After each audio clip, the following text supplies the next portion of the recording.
부동산을 가든 마트에서 장을 보든 이 사람 혹하게 만드는 단어가 있죠. 금매, 세일, 최저가. 신나서 샀는데 막상 집에 와서 검색해보니 오히려 몇천 원 비싸게 사서 속은 기분이 들 때도 있는데요. 마트에서 몇천 원 비싸게 사도 억울한데 그게 만약 내 전 재산이 들어간 투자이고 알고 보니 몇 억이나 비싸게 샀다면 이 억울함을 넘어서 평생 발목 잡힐 수도 있는 거겠죠.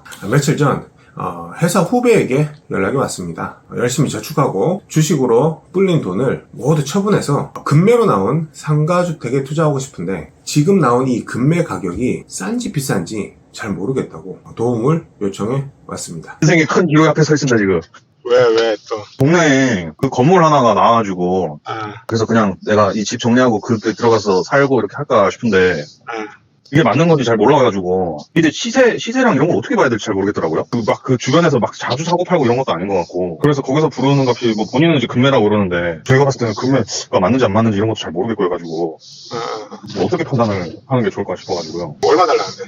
지금 26억이 있더라고요. 그리고 맨 위층은 이제 집 주인이 살고 있고, 1층은 이제 신협이 들어가 있어요. 그리고 2층이랑 3층은 학원이에요. 여기가 일단 학원가거든요. 내가 얼핏 드는 생각은 비싸다는 생각이 좀 드는데. 그래요? 저와 같은 부동산 전업 투자자도 초보 시절 이 매매 경험이 부족했을 때 어떤 것부터 체크해야 할지 몰라 물건 근처에 버스 정류장이 있는지, 스타벅스가 있는지, 편의점은 몇 개인지, 또 사람들을 좀 지나다니는지 이런 전체적인 분위기 정도만 살피다가 그냥 집으로 돌아온 적도 있었습니다. 오늘 영상은 제가 직접 매도하는 과정을 통해 정리한 이 상가주택 또는 꼬마 빌딩 투자 시 이 금매의 함정에 빠지지 않으려면 반드시 체크해야 할 요소 3가지를 말씀드리겠습니다. 부동산 투자를 하는데 고려해야 할 많은 기준들이 있겠지만 사실 수백 번 강조해도 모자란 이 입지, 즉 건물 매입 후에는 절대 움직일 수 없는 부분을 중점적으로 말씀드리겠습니다.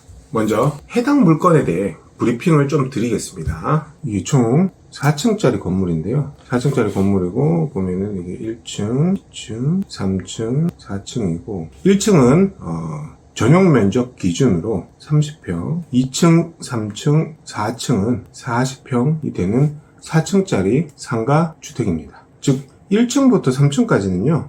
요거는 현재 근린생활시설, 즉 우리가 흔히 아는 상가로 이용 중이고요. 이 4층은 주택으로 이용 중인 상가와 주택이 혼합된 그런 상가주택 형태입니다. 여기서 관건은 1층부터 3층까지가 즉 상가로 이용 중이기 때문에 이 상가의 임대료가 정확히 얼마가 적절한지 이걸 파악하는 게 가장 중점적인 핵심 포인트가 되겠습니다. 그걸 바탕으로 이제 수익률로 환산해서 현재 이 부동산의 가치를 파악하는 그런 프로세스다. 이렇게 이해하시면 되겠고요. 첫 번째, 배후 세대를 세워보라 합니다. 이 상가주택은 결국 그 부동산을 이용하는 사람의 수가 얼마인지 그걸 파악하는 게 중요합니다. 이 부동산은 결국 사람이 이용을 해줘야 그 가치가 발생되기 때문이죠. 사실 이건 너무 당연한 얘기인데 이 부분을 놓치고 분석하는 경우가 꽤 많습니다. 해당 물건의 경우 지금 지도를 보시면은 위치가 여기인데요. 메인도로가 있고요. 이 도로 북쪽으로 지금 이 관공서가 있고 여기에 아파트가 포진되어 있습니다. 그러면 이 아파트 사시는 분들이 메인도로를 이용하기 위해서 아래로 내려오는 이런 상권이 되겠는데요. 그럼 결국은 이 아파트, 그 다음에 드문드문 들어있는 이런 빌라 또는 다가구 이 세대수를 파악하는 게 관건이고요. 즉 여기에 있는 세대수가 결국 해당 물건의 상가를 이용하는 배후 세대가 되겠습니다. 그래서 이 부분에 대해서 하나씩 카운팅을 하면서 얼마 정도 세대수가 있는구나 요거를 보시면 되겠는데요. 아파트 세대수를 확인하는 방법은 네이버 지도나 또는 네이버 부동산에서 지금 각각의 아파트마다 세대수가 다 나옵니다. 요거는 다 전부 다 확인해서 더해주시면 되고요. 그 다음에 다가구, 그 다음에 상가주택 또는 다세대 빌라가 있는 이런 지역의 가구수는 이 가구수를 체크하는 앱이 있습니다. 그 앱을 이용을 해가지고 면적을 딱 지정을 하면은 몇 가구다 이렇게 딱 표시되는 앱이 있거든요. 그걸 제가 다 해서 카운팅을 해봤더니 이 지역의 상가주택의 상가를 이용하는 배후 세대의 크기는 2915세대 정도의 배후 세대가 있음을 확인을 했습니다. 이 두 번째, 배우 세대가 이용하는 근린 상권을 파악하라입니다. 이 사람들은 도보로 갈 수 있으며 다양한 업종이 포진된 상권을 선호합니다. 이 해당 물건이 위치한 상권의 상가 공급량과 이 주변 경쟁 상권의 규모를 파악하는 과정을 거쳐야 합니다. 다행히 해당 물건은 배우 세대가 이용하는 상권이 여기 딱 하나밖에 없었습니다. 즉 주변에 다른 경쟁 상권이 없기에 일단 나쁘지는 않겠구나 라는 생각이 들었거든요. 주변에 다른 상권이 아예 없습니다. 없어서 해당 배우 세대의 규모는 이렇게 됩니다. 그리고 실제로 이분들이 이용할 수 있는 상권의 크기는 이 정도죠. 그래서 배우 세대 대비 이 상권의 크기, 상가의 공급은 그렇게 과하진 않구나 라는 것을 이 지도를 통해서 확인할 수 있었고요. 또한 주변에 경쟁 상권이 없다는 것도 굉장히 큰 이점으로 작용하는 지역임을 확인할 수 있었습니다. 세 번째, 이 주동선을 살펴라 합니다. 배우 세대 분들이 주로 어느 길로 이동을 하는지 파악하는 작업입니다. 이 사람은 본능적으로 이 연결된 길과 또 가장 짧은 거리, 최단거리로 다니려는 습성이 있기에 내가 한 번도 가보지 못한 지역이라도 사실 이 지도만 딱 보고도 주동선이 어딘지 파악이 가능합니다. 해당 지역의 지도를 가지고 제가 주동선이 어딘지 살펴보는 과정을 함께 좀 해보겠습니다. 이 먼저 연결도로는 제가 빨간색으로 표시를 해볼게요. 강공수랑 연결된 메인도로, 여기 바로 연결도로 되겠고요. 그 다음에 이제 해당 물건지가 있는 쪽, 여기도 도로가 쭉 연결이 되어 있죠. 그 다음에 연결도로. 그 다음에 오른편도 이렇게 보면 북쪽의 아파트 세대에 이어진 길이 이렇게 쭉 메인도로까지 연결되어 있습니다. 그 다음에, 이 길도 연결이 되어 있죠. 즉, 남쪽에서 북쪽으로 내려오는 연결도로가 지금 현재 이렇게 보이고요. 그다음 동서 방향의 연결도로를 한번 살펴보겠습니다. 지금 이 길, 이렇게 연결되어 있고요. 그 다음에 이쪽도 연결이 되어 있습니다. 그 다음에 여기도 여기는 좀 길이 좁지만 이렇게 연결이 충분히 되어 있고요. 그 다음에 여기서 이제 비연결도로는 살펴보면 이쪽은 이렇게 비연결도로 여기까지. 그러면 해당 위치 같은 경우는 지금 두 개 연결도로에 접하는 코너에 위치해 있는 물건입니다. 그래서 동선상으로 봤을 때 지금 해당 관공서를 이용하는 사람들은 주로 이 길을 다녀서 해당 상권을 해당 그 상가주택을 이용할 가능성은 낮아지지만 반면에 이 북쪽에 위치한 아파트 세대 분들은 남쪽 메인도로를 오면서 이 길 아니면 이 길 쪽으로 올 가능성이 굉장히 높아 보입니다. 그래서 거기에 위치한 코너이기 때문에 입지상으로는 나쁘지는 않다 이런 느낌이 듭니다. 만약에 해당 물건이 여기에 위치했거나 요쯤이었으면 굉장히 좀 안 좋게 봤을 텐데 다행히 이 물건은 메인 연결도로 두 개 연결도로의 코너에 위치해 있어서 1등 자리는 아니지만 그래도 한 2등 정도 되는 입지라는 것은 확인할 수가 있었습니다. 네, 요렇게 지도를 띄워놓고 도로가 연결되어 있는 쪽은 빨간색, 비연결되어 있는 데는 파란색으로 하면서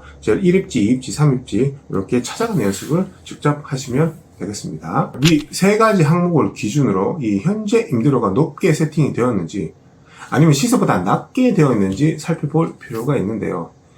부동산에서 브리핑 받은 내용에 따르면 1층은 전용 면적 기준 평당 10만원, 2, 3층은 평당 33,000원에서 35,000원 수준이었습니다. 1, 2, 3, 4층의 총 임대료, 현재 세팅된 임대료 내용이고요. 1층은 평당 10만 5천원, 2층은 3만 5천원, 3층은 3만 3천원. 지하도 지금 현재 되어 있긴 한데, 지하는 제가 제외를 했습니다. 왜냐하면 지하는 항상 공시료가 너무 높기 때문에 지하까지 이걸 임대료를 다 산정을 하게 되면 이거는 좀 영속성 측면에서는 좀 부족하기에 지하는 공시료라고 생각을 하고 빼버렸습니다. 제가 해당 상권의 임대 시세를 조사해서 매핑을 해본 결과 현재 임차된 월세는 적정 수준이었습니다. 근데 아쉽지만 매입 후 이 임대료 상승을 기대하기는 어려운 상태로 보였습니다. 즉 해당 물건은 이 상가주택으로서 토지 면적보다 건물의 연면적, 즉 1층부터 4층까지 합한 이 건물의 면적이 더 큰 경우입니다. 토지는 60평대인데 건물의 연면적은 150평입니다. 이런 경우에는 해당 부동산의 가치를, 즉 임대료를 바탕으로 한 수익 환원법으로 판단합니다. 실제 감정평가사분들이 부동산 감정평가를 할 때 사용하는 방법 중에 하나인데요. 이 물건의 경우 전체 임대료가 5억 1천만 원이고 월세가 590만 원이고 적절한 임대시세로 보입니다. 결국 매매 수익률을 몇 프로로 할지가 이제 중요 포인트가 되는데요.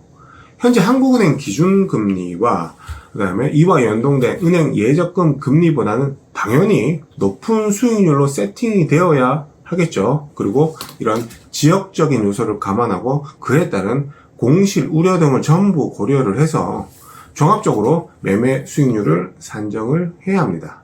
해당 물건은 지방 광역시에 위치한 물건인데요. 그런 점을 또 고려를 했을 때 수익률이 좀 더 높아야 된다고 봤습니다. 그래서 저는 한 6% 정도가 적절한 매매 수익률이고 이 정도면 실제로 거래도 가능하다라고 판단되었습니다.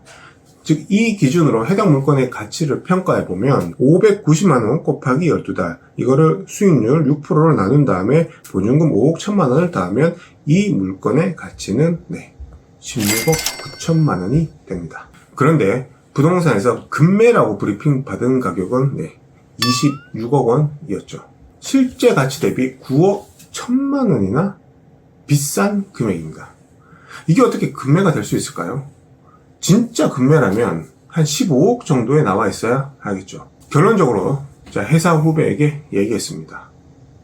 절대로 사면 안 되는 물건이라고요. 만약 이 물건이 15억에서 16억 사이로 이 급매로 나와 있다면 좀 더 내고를 해서 가격을 낮추라고 얘기를 했을 겁니다. 여기서 내고를 하는 좋은 방법 중에 하나는 현재 매도자의 상태를 파악하는 건데요.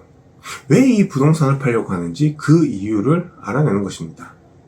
이 매도인의 이사 날짜가 언제로 정해져 있나요? 이렇게 물꼬를 트면서 급매의 이유를 알 수 있는 여지가 생깁니다. 그렇게 천천히 매도 이유를 파악하시면 됩니다. 이제 상가주택이나 또는 꼬마 빌딩을 매입하실 때 진짜 급매를 잡기 위해선 무엇부터 체크해야 하는지 기준이 잡히시나요?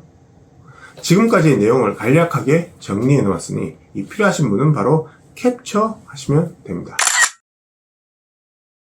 제가 특히 월세가 나오는 부동산에 큰 관심을 갖게 된 이유는 일단 재미가 있어서였고요. 약간의 이 진입 장벽이 있다는 점이었습니다. 주거용 부동산인 아파트나 빌라에 비해 사실 고려해야 할 요소도 많고 또 이 시세 데이터가 쉽게 오픈된 것이 아니다 보니 조사 시간이 조금 더 많이 소요되지만 근데 이것 역시 일종의 패턴이 있어서 어느 정도 공부량이 누적되니 수학 문제처럼 좀 고민하면 명확한 답이 나오게 되었습니다. 사실 이것은 연습의 영역이라서 중학교 2차 방정식 정도 풀 실력이 있으면 누구나 가능하다는 얘기입니다. 앞으로도 제 과거 투자 시의 어려움, 실수, 그리고 성공 사례를 총동원해서 여러분의 투자에 도움이 되는 영상을 만들도록 항상 노력하겠습니다. 감사합니다.